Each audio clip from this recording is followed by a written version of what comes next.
we have to discuss about basic custom concept of custom, what are the different types of custom duty, and how to levy custom duty.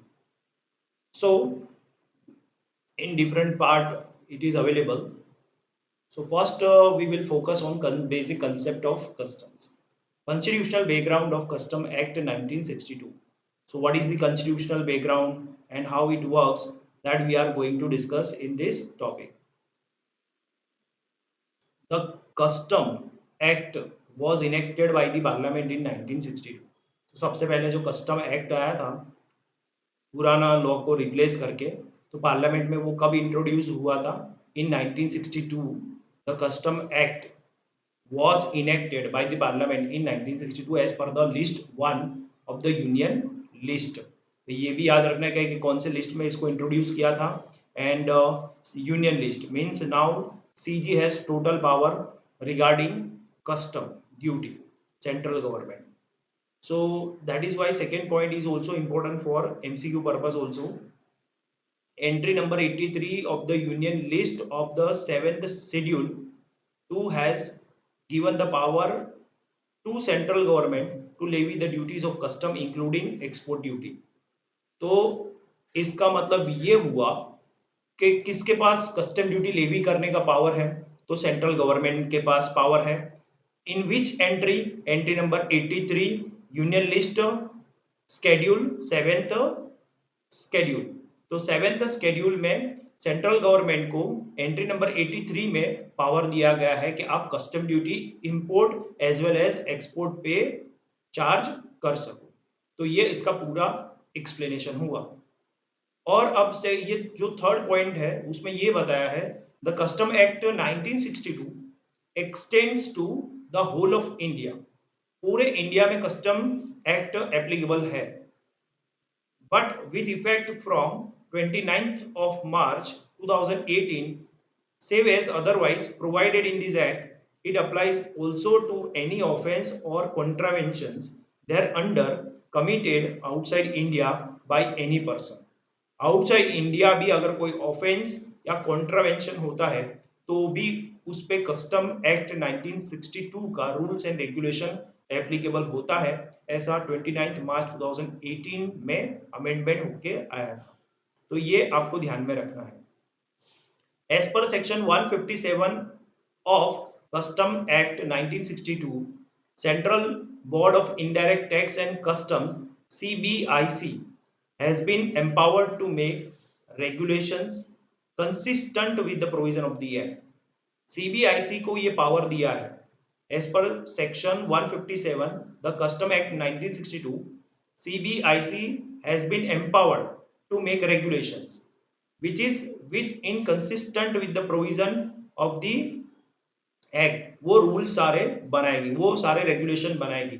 CBIC का पूरा नाम है central board of indirect taxes and customs, जिसका यहाँ पे ये नाम है ना 29 मार्च 2018 को हुआ. पहले ये नाम था central board of excise and customs, has been substituted by central board of indirect taxes and customs. तो याद रखो कि पहले इसका नाम क्या था, क्योंकि यहाँ पे लिखा भी है एमसीक्यू पॉइंट, बट अब उसका नाम CBIC हो गया है, central board of indirect taxes and custom. Then Commissioner of Custom has the power to issue the public notice called as trade notice. अब यहाँ पे ये पॉइंट बनता है कि पब्लिक नोटिस कौन इश्यू कर सकेगा. पब्लिक नोटिस का अदर नेम क्या है? तो पब्लिक नोटिस का जो अदर नेम है वो ट्रेड नोटिस है. And who has a power to issue the trade notes और पब्लिक नोटिस? तो commissioner of custom has power to issue the public notice and trade notice. And charge of custom duty is considered to be on goods. Custom duty हमेशा किस पे लगेगा? Goods पे लगेगा. And custom duty is leviable on import as well as export of goods taxable event. तो इसी को taxable event बोलते हैं. Taxable event means occurrence of which attract tax liability. जिसके होने से टैक्स लायबिलिटी अराइज होती है उसको टैक्सेबल इवेंट बोलते हैं. तो कस्टम ड्यूटी में टैक्सेबल इवेंट क्या है कि जब भी आप इंपोर्ट करते हो या एक्सपोर्ट करते हो गुड्स का तो वो टैक्सेबल इवेंट बन जाता है. तो ये थोड़ा बहुत बेसिक अंडरस्टैंडिंग मैंने आपको दिया constitutional background of custom act 1962. वापस भी एक बार क्विक रिवीजन कर लेते हैं कस्टम एक्ट पार्लियामेंट में 1962 में लिस्ट 1 में यूनियन लिस्ट में इंक्लूड किया गया। एंट्री नंबर 83 में सेंट्रल गवर्नमेंट को 7th शेड्यूल में पावर दिया है कस्टम ड्यूटी लेवी करने का। कस्टम एक्ट 1962 पूरे इंडिया में एप्लीकेबल है। अब custom board of excise and custom का नया नाम है central board of indirect taxes and custom. And public notice and trade notice कौन इशू कर सकता है? Commissioner of custom. Custom normally goods पे एप्लीकेबल होता है। और टैक्सेबल इवेंट क्या है कस्टम ड्यूटी में? Whenever you are doing import and export of goods it is considered as a taxable event. So that is about constitutional background. Now second point पढ़ते हैं, charging section. तो पहले तो याद रखो कि चार्जिंग सेक्शन कौन सा है। Section 12 is the charging section. तो सेक्शन 12 जो है वो चार्जिंग सेक्शन है। अब ये क्वेश्चन होता है कि चार्जिंग सेक्शन होता क्या है, कि चार्जिंग सेक्शन से पता क्या चलता है? जो चार्जिंग सेक्शन ऐसा सेक्शन होता है जिससे हमें पता चलता है कि हमें टैक्स कौन से रेट से कब लेवी करना है। तो यहाँ पे ऐसा चार्जिंग सेक्शन में डेफिनेशन दिया है कि duties of custom shall be levied, कि आप कस्टम ड्यूटी कब लेवी करोगे। तो यहाँ पे एकदम क्लियर कर लिखा है, duties of customs shall be levied on goods imported into and exported from India. जब आप गुड्स इंपोर्ट इंडिया में करोगे या तो इंडिया से बाहर एक्सपोर्ट करोगे तब आपको कस्टम ड्यूटी लगाना पड़ेगा। पहली बात, at such rate as may be specified under Custom Tariff Act 1975, जिसको हम आगे जाके शॉर्टकट में CTA 1975 बोलेंगे। और कौन से रेट से कस्टम ड्यूटी लगेगा? जो रेट CTA 1975 में मेंशन किया गया है वो रेट पे जब भी आप इंडिया में इंपोर्ट करोगे या इंडिया से बाहर एक्सपोर्ट करोगे तब उस पे कस्टम ड्यूटी लगेगा, ऐसा चार्जिंग सेक्शन 12 बोल रहा है।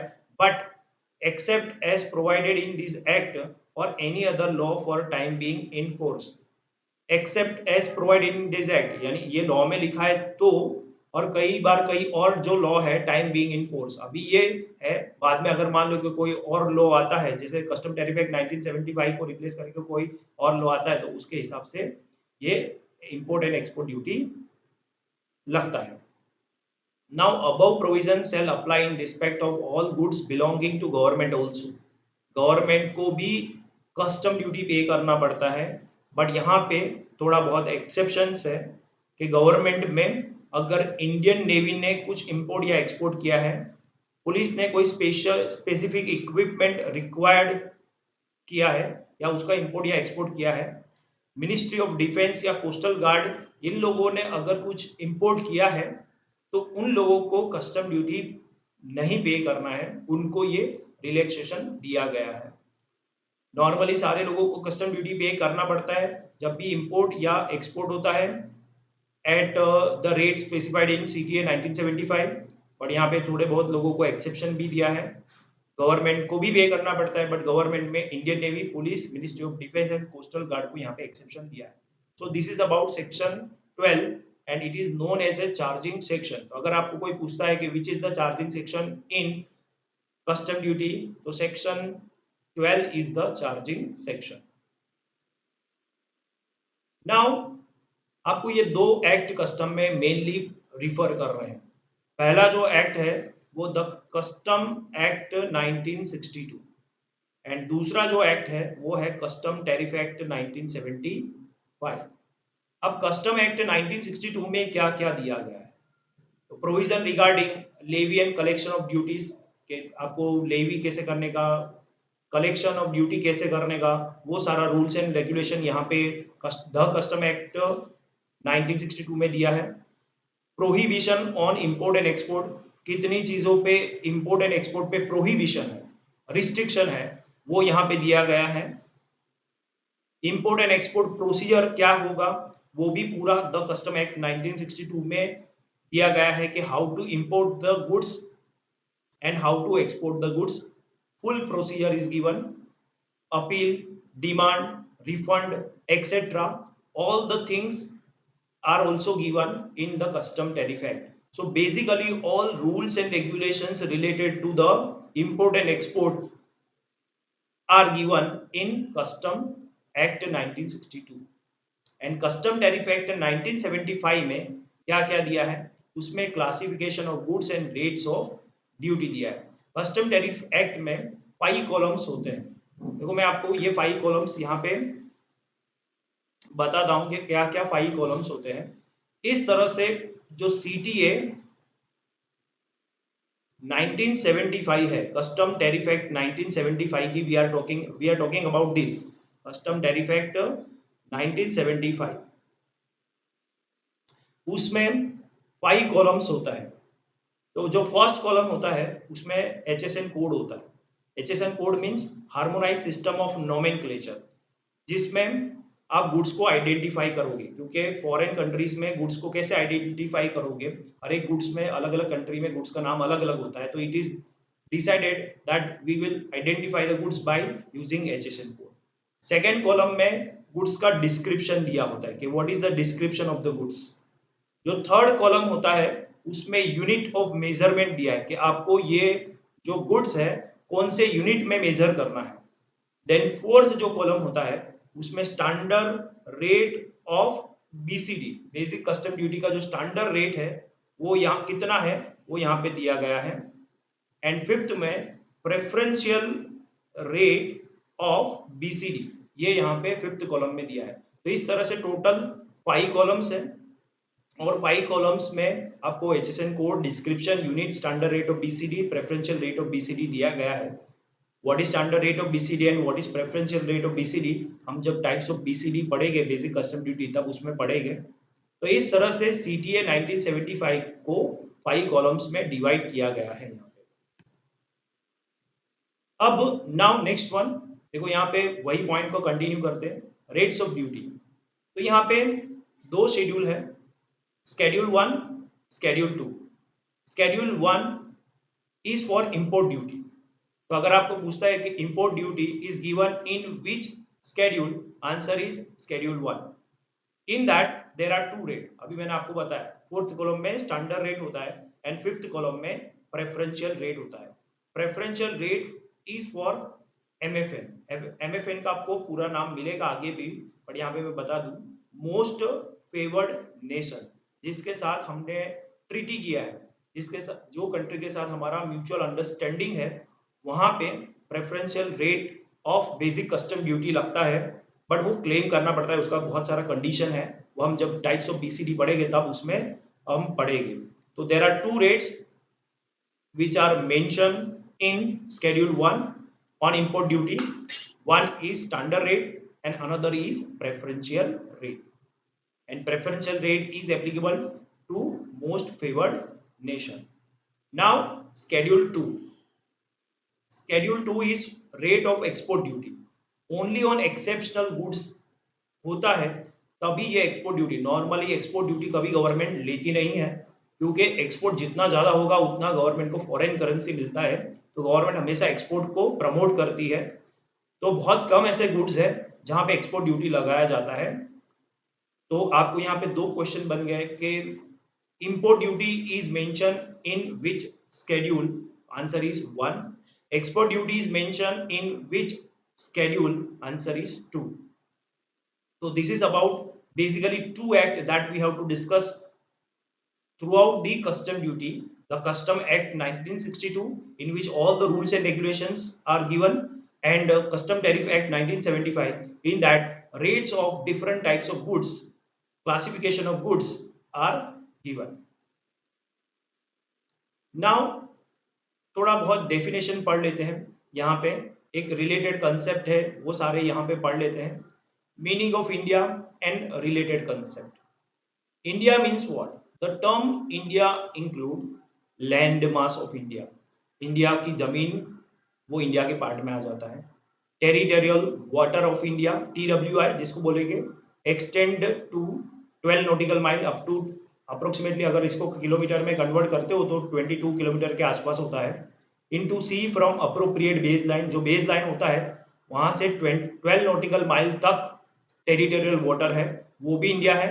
And exclusive economic zone EEZ for limited purpose of extraction of oil from oil rigs. जो ऑयल रिग्स होता है उसमें से ऑयल निकालने के लिए EEZ में आया हुआ कोई भी ऑयल रिग्स है तो वो भी इंडिया का पार्ट माना जाएगा। और वहां पे कोई चीज लाना या वहां से कोई चीज ले जाना वो उस पर इम्पोर्ट ड्यूटी या एक्सपोर्ट ड्यूटी लगता है। सो इंडिया की डेफिनेशन में मैं आपको पिक्चर में ये बता दूं तो आपको समझ में आ जाएगा, पूरा क्लियर कट यहाँ पे आपको आइडिया आ जाएगा। तो देखो ये लैंड मास है, तो लैंड मास मीन्स इतना जो पोर्शन है वो इंडिया की डेफिनेशन में आता है।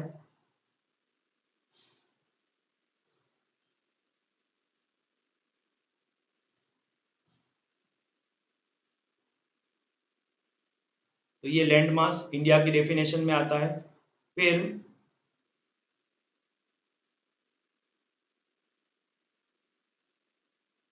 टेरिटोरियल वाटर यानी 12 नॉटिक माइल, ये लैंड मास यहाँ पे मान लो कि लैंड मास का आपका बेस पॉइंट डिसाइड हुआ है, तो यहाँ से लेके 12 नॉटिकल माइल तक आपका टेरिटोरियल वाटर बोलते हैं, इसको TWI बोलते हैं, territorial water of India.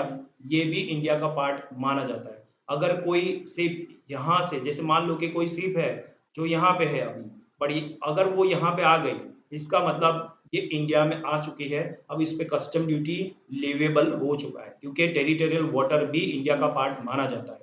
Exclusive economic zone up to 200 nautical mile from base line, ये सब याद रखना। Territorial water extend up to 12 nautical mile. Exclusive economic zone जिसको EEZ बोलते हैं वो 200 नॉटिकल माइल तक फैला हुआ है, ये सारा इंडिया में पार्ट माना जाता है। ये कस्टम वाटर भी इसको बोलते हैं। इसके बाद का जो पोर्शन होता है उसको हाई सी बोलते हैं। ये हाई सी जो पोर्शन है वो कॉमन एरिया है, इसमें कोई एक कंट्री का कंट्रोल नहीं होता, राइट नहीं होता, सभी कंट्री का इसमें इक्वल राइट होता है।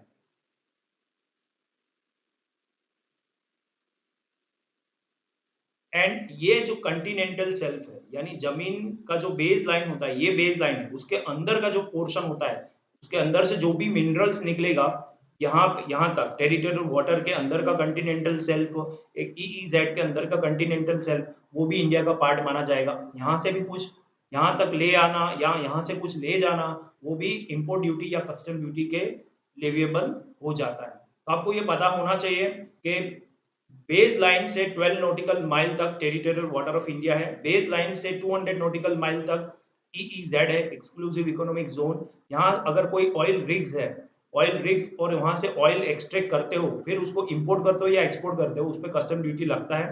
मैं आपको ऑयल रिग्स के बारे में बता दूं, देखो ये ऑयल रिग्स है, आपको ये दिख रहा है ऑयल रिग्स।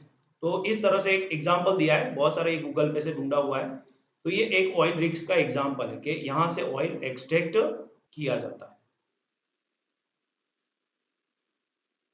तो आपको यहाँ पे वापस चले जाते हैं अपने मटेरियल पे कि क्या क्या पॉइंट आपको कंसीडर करना है।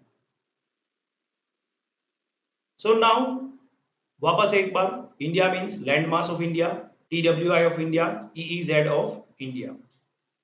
India includes not only the sea surface in territorial water, but also airspace above and ground under the sea. Territorial water के ऊपर का आसमान और अंडरग्राउंड जो लैंड होता है वो भी इंडिया है। सिर्फ पानी इंडिया का नहीं ऐसा नहीं, लैंड मास के टेरिटोरियल वाटर के ऊपर का जो एयर स्पेस है वो भी इंडिया है, और अंडर वाटर जो ग्राउंड है, ग्राउंड लेवल है, वो भी इंडिया के डेफिनेशन में आ जाता है। Now customs water section 2 subsection 28। अब कस्टम वाटर कहां तक एक्सटेंड होता है? Water extending into sea up to 200 nautical mile and includes any bay, gulf, harbour, creek और टाइडल रिवर। तो ये 200 नॉटिकल माइल तक का जो एरिया होता है वो होता है custom water. Indian custom water extend to a total of 200 nautical mile. 200 nautical mile तक ये कस्टम वाटर एक्सटेंड करता है। और यहाँ पे सबसे इंपॉर्टेंट पॉइंट क्या है कस्टम वाटर का? TWI and EEZ is a part of A custom water. तो ये एमसीक्यू पॉइंट ऑफ व्यू बहुत इंपॉर्टेंट है कि TWI is territorial water of India and EEZ means exclusive economic zone of India, is a part of Indian custom water. अब Continental shelf मैंने आपको अभी figure में बताया था व्हाट इज कंटिनेंटल शेल्फ, कि जो लैंड मास होता है बिलो द टेरिटोरियल वाटर और बिलो द लैंड मास, तो दो जगह पे होता है, जैसे टेरिटोरियल वाटर के एंड लैंड मास के अंदर का जो कंटिनेंटल शेल्फ होता है, तो वो भी इंडिया का पार्ट माना जाता है। Now EEZ exclusive economic zone extend to 200 nautical miles from the nearest point of the baseline। जो nearest point है baseline से, वहां से 200 nautical mile तक EEZ है। तो यहाँ पे ये भी याद रखना है आपको। What is high sea? मैंने आपको बताया area beyond 200 nautical mile from the baseline। अब बेसलाइन आ गया, उसके बाद का जो 200 nautical mile है उसको हाई सी बोलते हैं। All countries have equal rights in this area, और सभी कंट्री का इस पे इक्वल राइट होता है। कोई एक कंट्री का इसमें ज्यादा राइट है या कम राइट है ऐसा नहीं होता। नाउ डीटीए किसको बोलते हैं? इसको हम डीटीए बोलते हैं domestic tariff area, means whole of India including TWI and continental shelf. तो डीटीआई डीटीए में क्या इंक्लूड होता है एंड कस्टम वाटर में क्या इंक्लूड होता है, ध्यान रखना।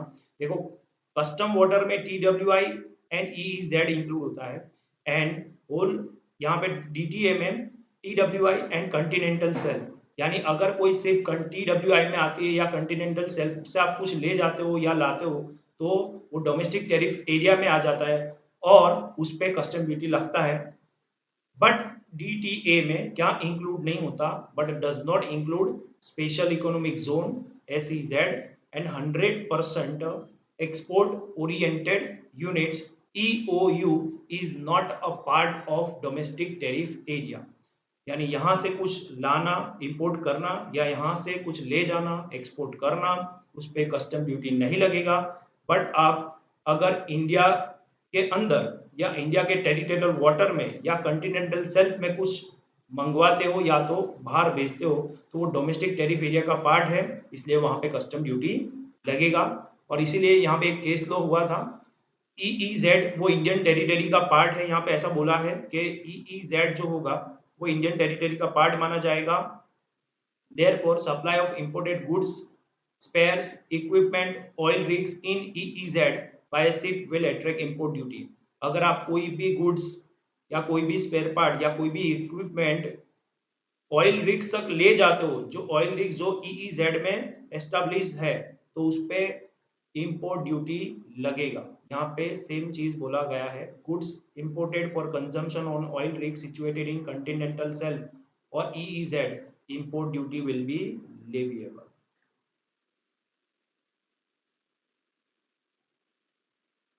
now import and export of goods। import किसको बोलते हैं, export किसको बोलते हैं? वैसे तो नॉर्मली आपको पता ही है, बट यहाँ पे थोड़ा मीनिंग को एक्सटेंड किया है। import of goods will commence when goods crosses TWI। जैसे ही टेरिटोरियल वाटर ऑफ इंडिया के अंदर 12 नॉटिकल माइल के अंदर कोई भी शिप या कोई भी aircraft vessel territorial water cross करता है, या तो जो हमने बाउंड्री बनाई वो क्रॉस करता है, तो उसको हम बोलेंगे कि इंपोर्ट स्टार्ट हो चुका है। It continues as long as goods are under custom custody. यानी जब तक ये कस्टडी ऑफ कस्टम में है, दैट इज कस्टोडियन, तब तक वो इंपोर्ट अभी कंटिन्यू है ऐसा बोला जाएगा। Import is completed when goods become part of mass of goods with in the country. जब कंट्री का जो मास है उसका वो पार्ट बन जाता है, तब वो इंपोर्ट कंप्लीट हुआ है ऐसा माना जाता है। वापस, import is completed when goods become part of mass of goods. जो इंडिया कंट्री का जो मास ऑफ गुड्स है उसका वो पार्ट बन जाता है, तब हम बोलते हैं कि वो इंपोर्ट कंप्लीट हुआ।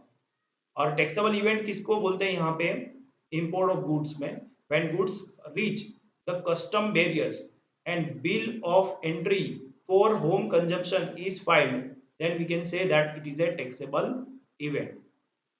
जब गुड्स कस्टम बैरियर को क्रॉस करता है, रीच करता है, and bill of entry, BOE means bill of entry, and HC means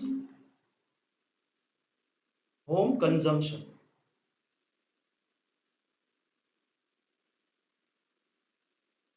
जब आप गुड्स कस्टम बैरियर तक पहुंचता है और वहां पे अगर आपने बिल ऑफ एंट्री पास किया, फाइल किया for home consumption, that means आप ये गुड्स होम कंजम्पशन के लिए लेने वाले हो, तब ये टैक्सेबल इवेंट हो जाएगा, तब उस पर इंपोर्ट ड्यूटी लग जाएगा। An export of goods, it begins when goods are presented for export, जब goods export के लिए present किया जाता है। It continues as long as goods are within TWI, जब तक वो TWI के अंदर है, टेरिटोरियल वाटर ऑफ इंडिया, मैंने आपको अभी पिक्चर में दिखाया था कहाँ तक टेरिटोरियल वाटर ऑफ इंडिया है, वहां तक है, तब तक वो एक्सपोर्ट कंटिन्यू रहता है।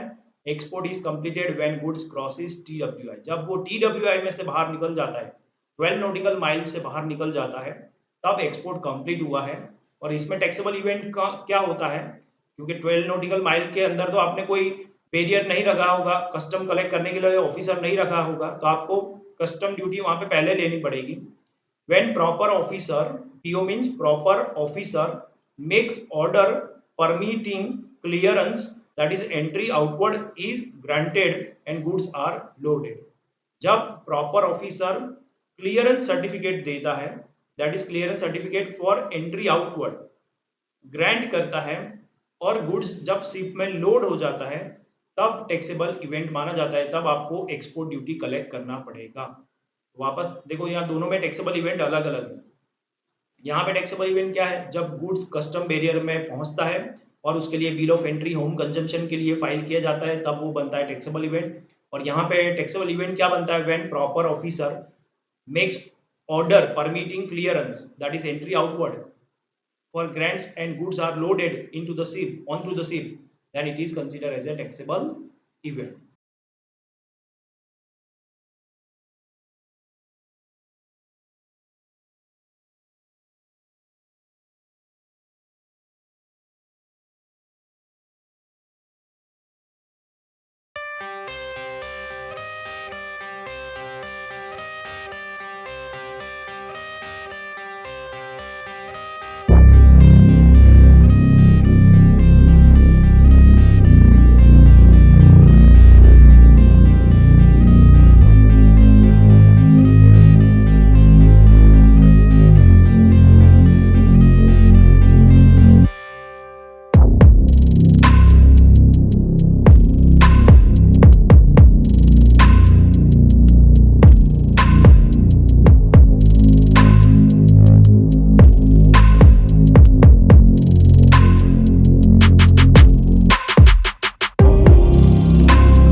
Like, share and subscribe my YouTube channel for more videos like this.